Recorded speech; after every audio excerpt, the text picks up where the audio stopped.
Mohorjeva je ves čas svojega življenja, svojega obstoja ostala zvesta svojemu osnovnemu poslanstvu, ki so ga definirali že ustanovitelji.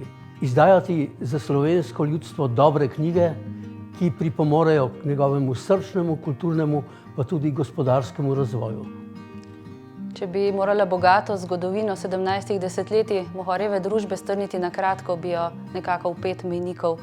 Uradno ustanovitev Mohorjeve družbe 27. julija 1851, ko je bil objavljen uradni razglas.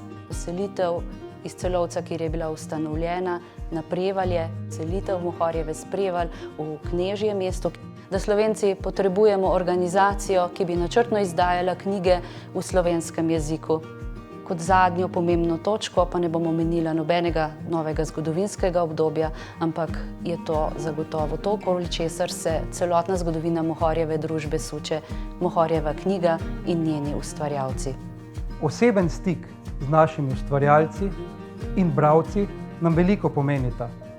Vpeti v center mesta, v staro mestno jedro, lepo sodelujemo z različnimi celjskimi organizacijami. Potenciala je še veliko. V Mohorjevi knjigarni vas vedno čaka lepa beseda.